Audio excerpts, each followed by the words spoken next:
mud and debris. It's hard to explain in words, so take a look at what remains 24 hours after the floods.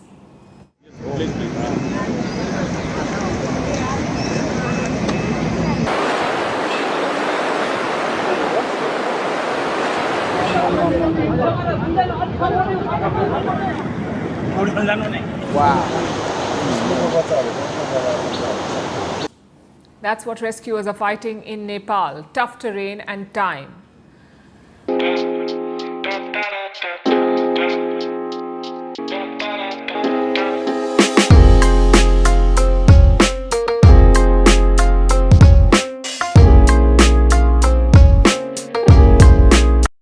What's up, yo? Welcome to another episode of Vid1 Reacts. And we're gonna get into this video, man. Talk about what caused Nepal's deadly flash floods. As all y'all know, there was a bunch of floods. It was a big thing, like natural caused flood in Nepal. There's a lot of people dead, a lot of people missing. We're gonna get right into the video, man. Make sure you like, subscribe, share, and let's get right into this video, man.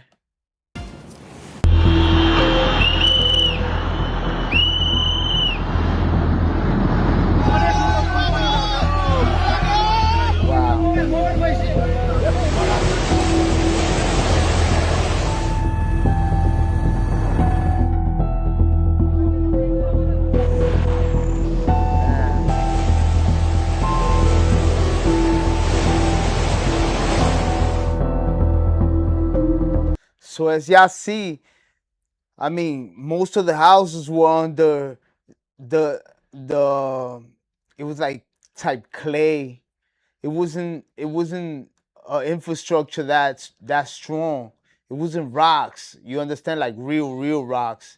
It was more of a like soft clay type. So I mean, it's sad, man. Like all this shit coming down and destroying everything, which is sad. All these poor people, they got everything in these homes.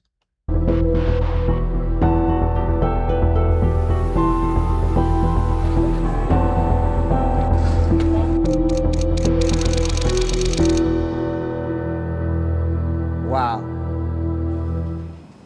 Our focus remains on Nepal. It's been more than 24 hours since the deadly floods, and Nepal is still counting its losses.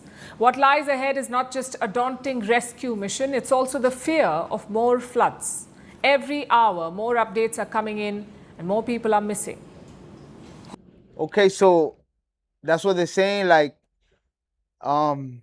there's more people missing, but is there more avalanches coming down? What is it? Hopes of survival are fading.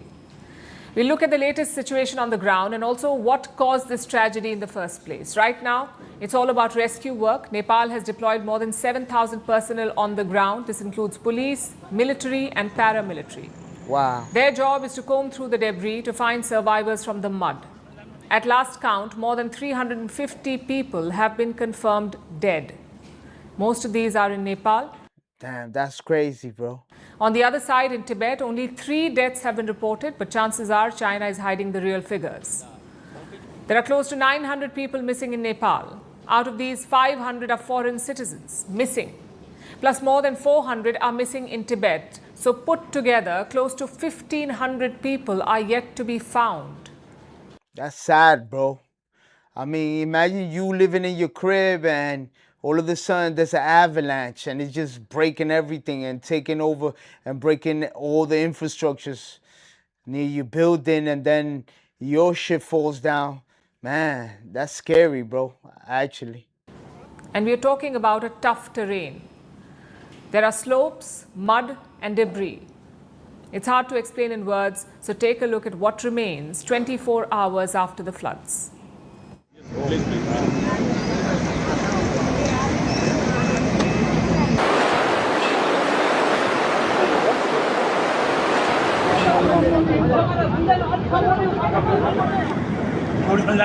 Wow. That's what rescuers are fighting in Nepal. Tough terrain and time. We'll also show you the situation on the other side. China has released some footage from Tibet. It shows river valleys covered in mud. Take a look.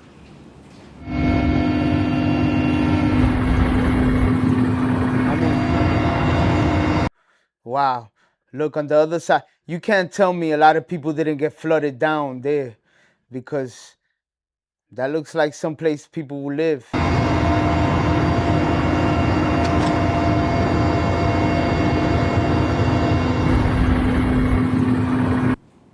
China is more equipped to handle this. They have deployed hundreds of rescue workers. They are bringing in bulldozers and drones to scour the region. But like I said, information is scarce.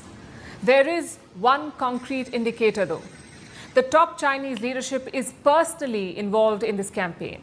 Yesterday, President Xi Jinping gave direct orders. Today, the Chinese premier is visiting the flood-hit areas. This rarely happens in China, so this is an indication of how serious the problem is. In Nepal, this is the first significant challenge for Prime Minister Balen Shah. He visited some of the rescue centers today.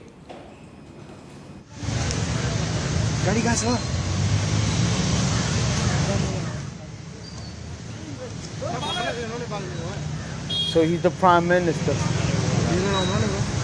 Civilians are also helping out. Some of them have returned to their villages only to find mud and debris. Their accounts paint a terrifying picture of what happened. We've seen the images on social media, but imagine being there on the ground. This is what some... Wow, that's crazy, B. Imagine all these people having to move with no home, no property, because everything's been mudded down.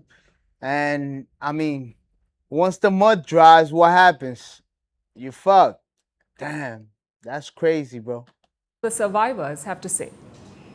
तो वहाँ से वो आया वो बम के तरह है ना आया फिर ये इतना छोटा सा ये क्या बोलता है इसको नदी फिर बड़ा होके इधर आया ये सब इधर अंदर हामी त्यहाँ आएको थियौँ मास्टर बस्यौँ तलामा भएर तलसम्म छोपेर आयो पानीले त्यहाँ हिलो छापिदियो अब त्यो मन्दिरपट्टि आफ्नो बसाइ भएको घरपट्टि जान सकिएन ती नजिकै पनि God bless that old man, for surviving.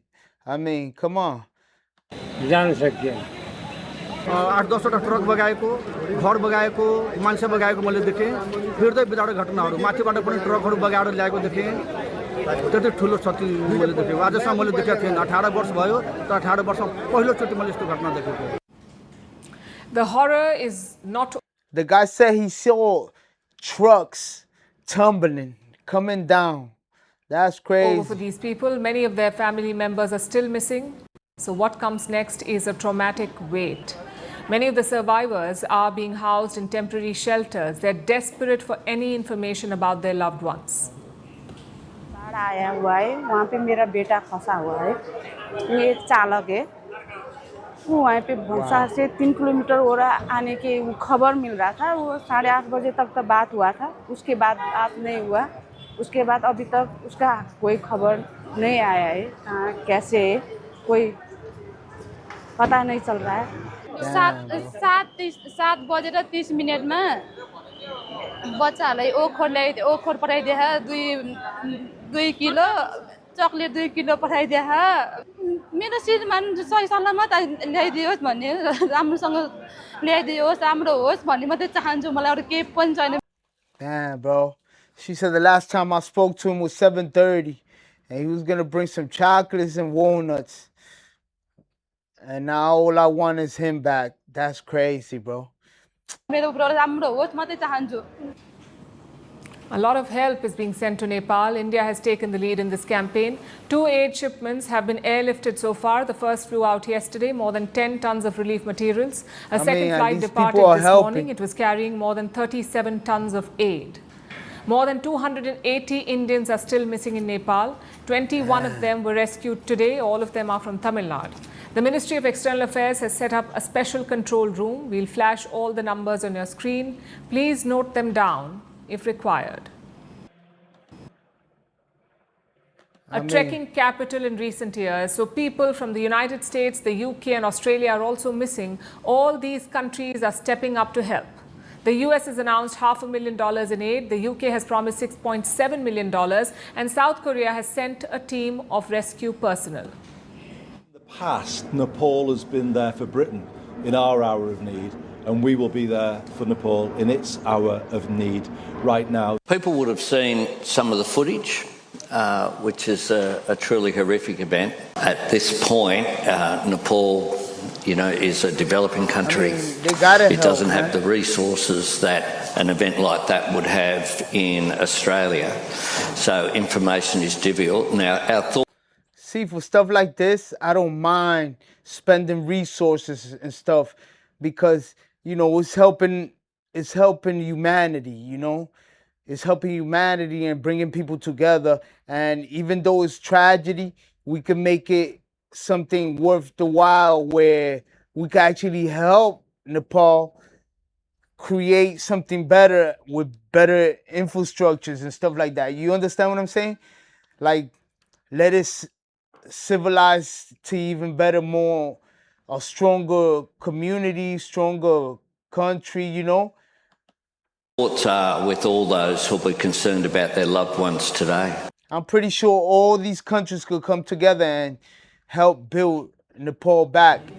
There are two questions on everyone's mind. First, is this tragedy over? And two, how did it happen?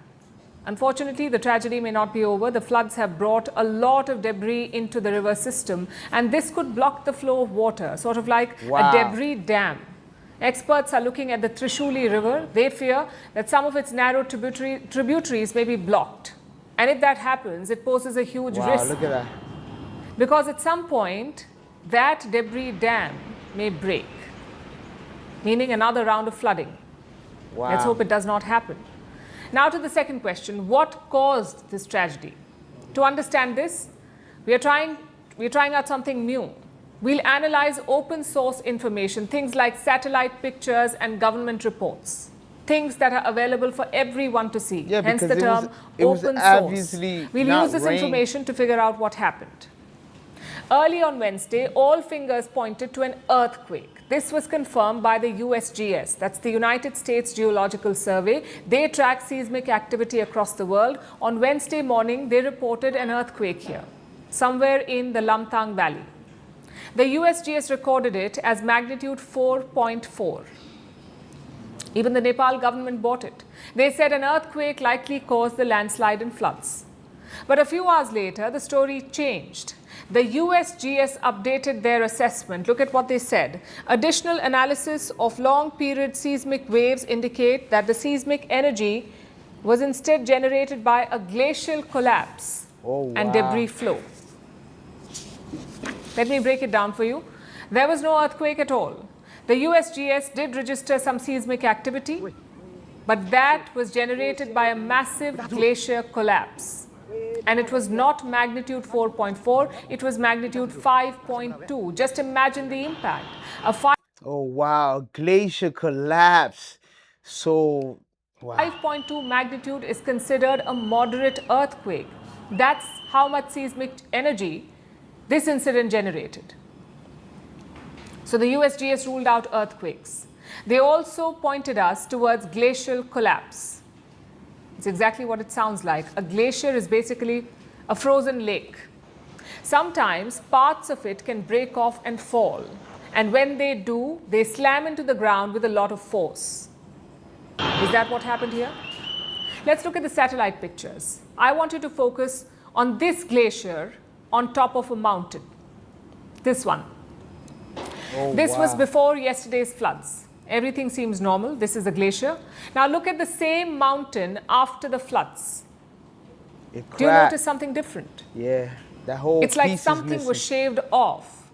And that is the prime suspect right now. A part of the glacier on this mountain broke off. That too at a height of almost 5,200 meters. We're talking about a big chunk, almost 200 square meters in size. It broke off and fell onto the valley floor. It's a steep drop, a 1,200 meter drop. This set off a domino effect. The glacier piece began melting and gathering debris. It carried tons of mud downstream. Again, look at the satellite pictures. You can see the valley bloated downstream. And this juggernaut kept rolling down. This is the path. Oh, wow. It shattered through a Tibetan trading post. It swept away bridges and finally it smashed through. That makes more sense. So the glacier melts from the bottom, caps off, falls. Now falling, boom, it's like a big earthquake. But now all this is falling and it hits so hard that it breaks off pieces. And at the same time, debris. And at the same time that it's tumbling down, is melting. Wow, this is wow. Central Nepal. We have reconstructed the path for you. The glacier collapsed up north and it brought landslides and flooding to central Nepal. The rivers calmed down northwest of Kathmandu, but by then the damage was done. I know it's hard to understand how this may have unfolded because glacier collapses are not common. Even scientists don't know a lot about them. What we do know is that they're devastating. Without proper warnings, they can destroy everything in their path. Yeah, that shit is like lava, bro. Wow, that was crazy, bro. I mean,